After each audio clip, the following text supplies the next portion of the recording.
Hello દોસ્તો, આજે આપણે વાત કરવાના છીએ માથાના અમુક ભાગોમાં આપણને દુખાવો થતો હોય તો તે ભાગમાં દુખે તે શેના કારણે દુખે છે, તે ભાગમાં દુખે તો શું કરવું, એની આપણે ગુજરાતીમાં માહિતી આપવાની છે.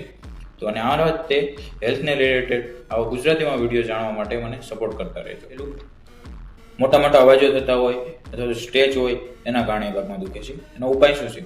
એનો ઉપાય છે આંખ બંધ કરીને આરામ કરવો અથવા તો ઠંડુ કપડું હોય એ રાખીને આરામ કરવો. બીજું છે એનું કારણ હોઈ શકે કે બ્લડ પ્રેશર વધવું.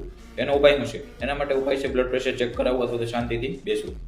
ત્રીજું છે એનું કારણ શું હોઈ શકે? એનું કારણ છે ટેન્શનનું દુખવું, કામની ચિંતા હોવી, થાક લાગવો, એ બધા એના કારણો હોઈ શકે છે. તો એના માટે ઉપાય શું છે? એના માટે ઉપાય છે 10 વાર ઊંડો શ્વાસ લેવો અને આરામ કરવો.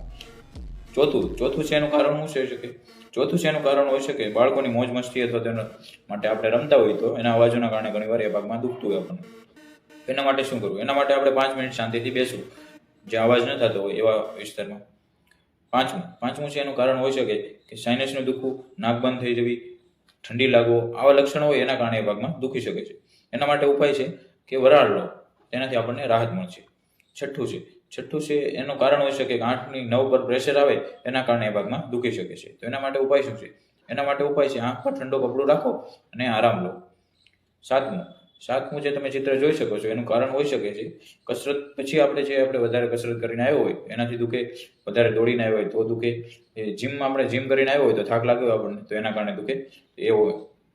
એના માટે ઉપાય છે વધારે પાણી પીવો, થોડી વાર આરામ કરવો. પછી આઠમું છે એ જડબાનો દુખાવો છે એના કારણે ત્યાં દુખી શકે છે. તો એના માટે ઉપાય શું છે?